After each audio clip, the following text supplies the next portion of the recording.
नमस्कार. छायाज रेसिपीजमध्ये आज आपण 4 पौष्टिक रेसिपी बनवणार आहोत, ज्या तुम्ही नाश्त्यासाठी किंवा रात्रीच्या जेवणासाठी सुद्धा बनवू शकता. चला तर बनवायला सुरुवात करूया. तर सगळ्यात आधी इथे मी 1 कप पोहे मिक्सरच्या भांड्यामध्ये घालून याची पावडर करून घेतली. आता कढईमध्ये तेल गरम करत ठेवलं आहे. 2 चमचे तेल गरम करून घेतलं. यामध्ये अर्धा चमचा जिरे घातलं, बारीक चिरलेला कढीपत्ता आणि बारीक चिरलेली हिरवी मिरची घातली. हिरवी मिरची तेलावरती परतून घेतली 1 मिनटं. यानंतर यामध्ये अर्धा चमचा आलं लसणाची पेस्ट घातली. आलं लसणाची पेस्टसुद्धा तेलावरती परतून घ्यायची आहे. यानंतर यामध्ये मी 1 कप पाणी घातलं. आपण 1 कप पोहे घेतले होते, तर त्या प्रमाणात आपण 1 कप इथे पाणी घालायचं आहे. आता यामध्ये चवीप्रमाणे मीठ घातलं आहे. यानंतर अर्धा चमचा चाट मसाला घातला. याबरोबरच पाव चमचा इथे मी हळद घातली. आता या पाण्याला उकळी काढून घ्यायची आहे. पाण्याला उकळी आली की यामध्ये जी आपण पोह्याची पावडर बनवून ठेवली होती ती घालायची आहे. ही पावडर एकत्र घालायची नाही आहे, थोडी थोडी पावडर घालत जायचं आहे आणि मिक्स करत जायचं आहे, म्हणजे गुठळ्या होत नाहीत आणि आपलं स्मूथ असं हे पीठ तयार होईल. गॅसची फ्लेम मंद करून ही सगळी प्रोसेस करायची. तर तुम्ही पाहू शकता अजिबात गुठळ्या झाल्या नाही आहेत आणि ही पावडर टाकल्यानंतर लगेचच असा याचा गोळा व्हायला लागतो. तर हे पीठ असं पॅन सोडायला लागलं आहे, पाह्याचा गोळा व्हायला लागला आहे. तर असा गोळा व्हायला लागल्यावरती गॅसची फ्लेम बंद करायची आहे आणि हे पीठ एका बाउलमध्ये काढून घ्यायचं आहे. आता हे थंड करून घ्यायचं आहे. हे पीठ थंड होतं आहे. थंड झाल्यानंतर यामध्ये 1 शिजवलेला बटाटा मी किसून घालते आहे.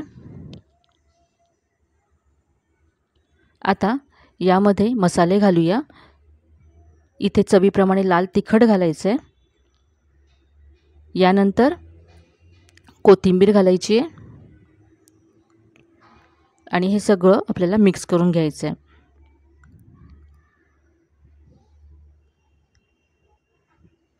तर हे सगळं छान एकजीव केल्यानंतर यामध्ये आपल्याला गव्हाचं पीठ घालायचं आहे बाइंडिंगसाठी. तर इथे मी आता 1 कप गव्हाचं पीठ घेतलं आहे. तर यातलं अर्धं घालते आणि हे आता मळून घ्यायचं आहे. तर यामध्ये पाणी अजिबात घालायचं नाही आहे. बटाट्याचं जे मॉइश्चर आहे त्यामध्येच आपल्याला हे मळून घ्यायचं आहे. तिथे मी आणखी पीठ घातलं.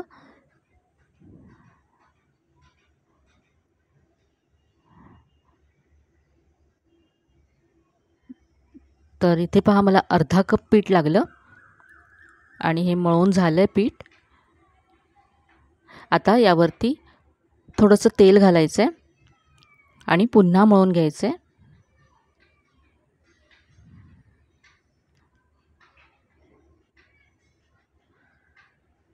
आता हे पीठ आपलं तयार आहे. याच्यातला मी एक गोळा घेतला आहे. याचे आपण पराठे बनवणार आहोत.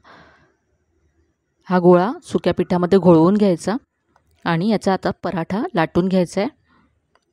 तर नेहमीच्या चपातीपेक्षा थोडासा जाडसर हा पराठा लाटून घ्यायचा. आता हा तुम्ही असाच भाजू शकता, पण याला छान राऊंड शेप यावा यासाठी मी एक प्लेट घेऊन त्याने आहे ना कट करून घेणार आहे. तुम्ही एखादं झाकणसुद्धा इथे घेऊ शकता.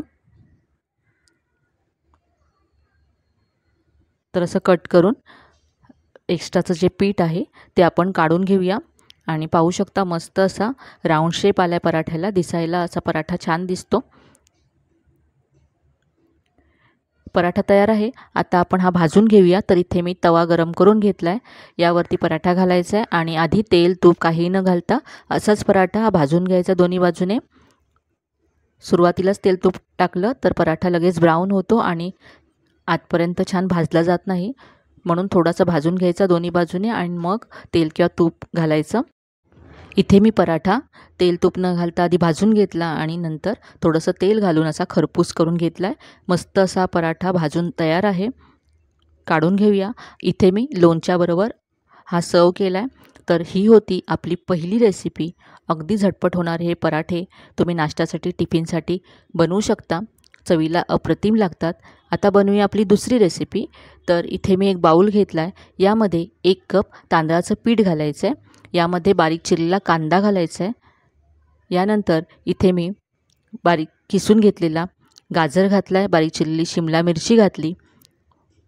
यानंतर बारीक चिरून घेतलेली हिरवी मिरची घातली आहे. भरपूर कोथिंबीर घालायची आहे. यानंतर इथे मी बारीक चिरलेला कढीपत्ता घातला. आता यामध्ये अर्धा चमचा जिरं घालायचं आहे. अर्धा चमचा इथे मीठ घातलं, चवीप्रमाणे मीठ घालायचं आहे.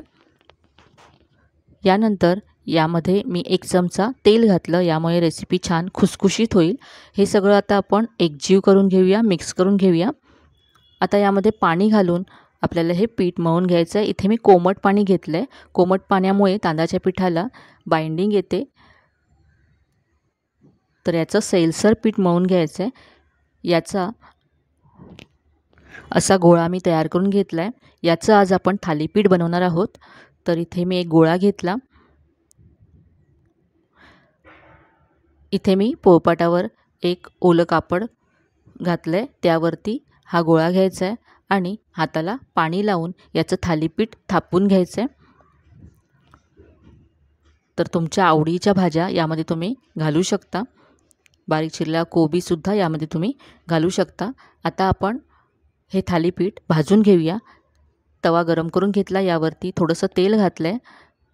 यावरती पराठा घातला आणि याला असे होल करून घ्यायचे आणि यामध्ये थोडंसं तेल सोडायचं आहे.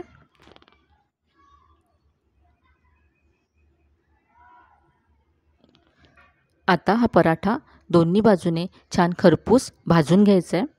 तर पहा, एका बाजूने भाजल्यानंतर मी हा उलटून घेतला आणि असा हा दोन्ही बाजूने मस्त गोल्डन ब्राऊन रंग येईपर्यंत पराठा भाजून घेतला. अगदी झटपट होणारा हा पराठा तुम्ही नाश्त्यासाठी बनवू शकता. आता बनवूया आपली तिसरी रेसिपी. तर इथे मी 2 मध्यम आकाराचे टोमॅटो मोठे मोठे चिरून घेतले. हे मिक्सरच्या भांड्यामध्ये घालायचे आहेत आणि पाणी न घालता याची अशी पेस्ट करून घ्यायची. ही पेस्ट मी या बाउलमध्ये काढून घेतली.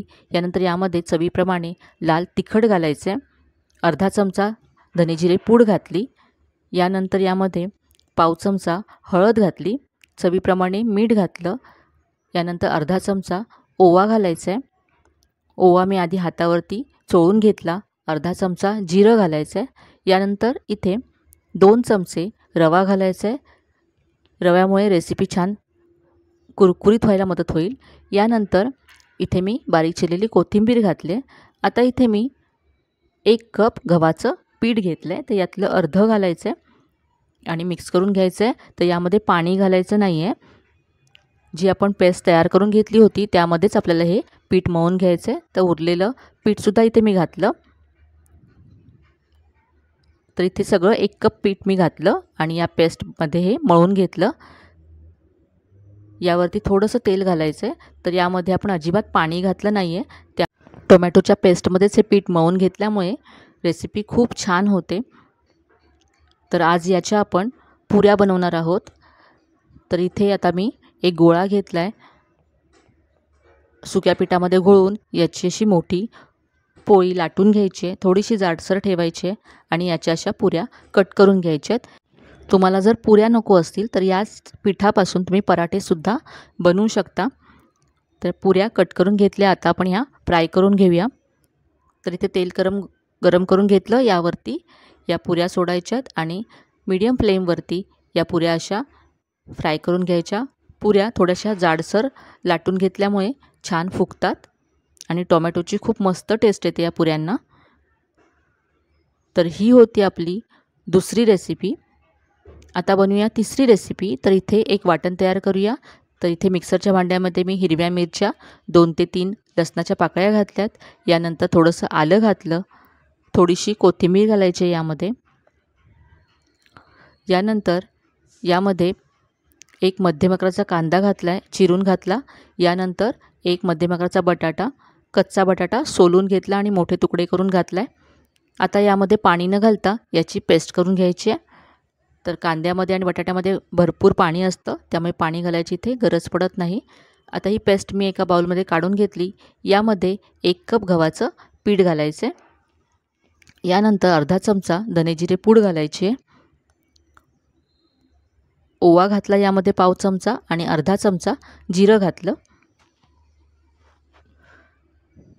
यानंतर चवीप्रमाणे मीठ घालायचं आहे.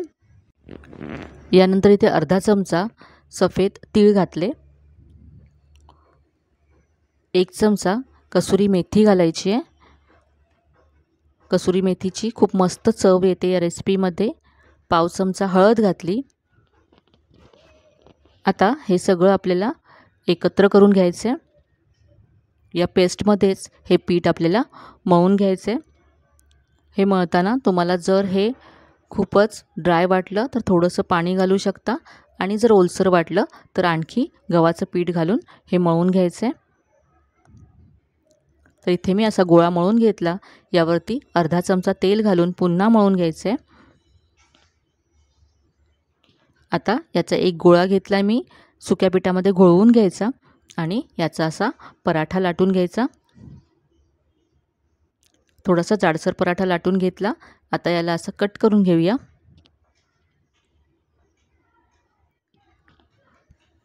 मस्त असा हा राऊंड पराठा तयार झाला आहे. अगदी घरी उपलब्ध असलेल्या साहित्यामध्ये हा पराठा तयार होतो आणि चवीला खूपच मस्त लागतो. आता हा पराठा आपण भाजून घेऊया. तर तव्यावरती तेल तूप काही न घालता हा पराठा आपण आधी असाच भाजून घ्यायचा दोन्ही बाजूने.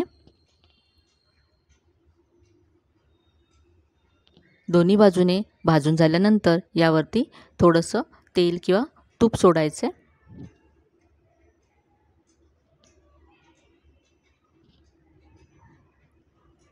आणि आता छान हा गोल्डन ब्राऊन होईपर्यंत भाजून घेऊया.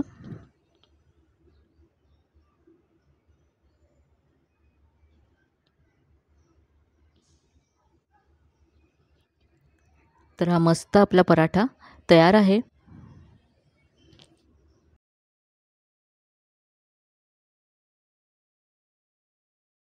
तर आजच्या ह्या 4ही रेसिपी तुम्ही नाश्त्यासाठी, टिफिनसाठी, रात्रीच्या जेवणासाठी सुद्धा बनवू शकता. अगदी पौष्टिक आहेत. घरी उपलब्ध साहित्यामध्ये बनणारे आहेत. यामध्ये आपण इनो, सोडा, दही असं काहीही वापरलं नाही आहे. मस्त अगदी पोटभरीचा नाश्ता होऊ शकतो अशा ह्या सगळ्या रेसिपीज आहेत. तर आजच्या ह्या रेसिपीज तुम्हाला नक्कीच आवडल्या असतील याची मला खात्री आहे. रेसिपी जर आवडल्या असतील तर व्हिडिओला जास्तीत लाईक करा, शेअर करा. चॅनलवर नवीन असाल तर चॅनलला सबस्क्राईब करायला विसरू नका. चला तर मग पुन्हा भेटूया अशाच छान छान आणि नवीन नवीन रेसिपीजसह. तोपर्यंत धन्यवाद.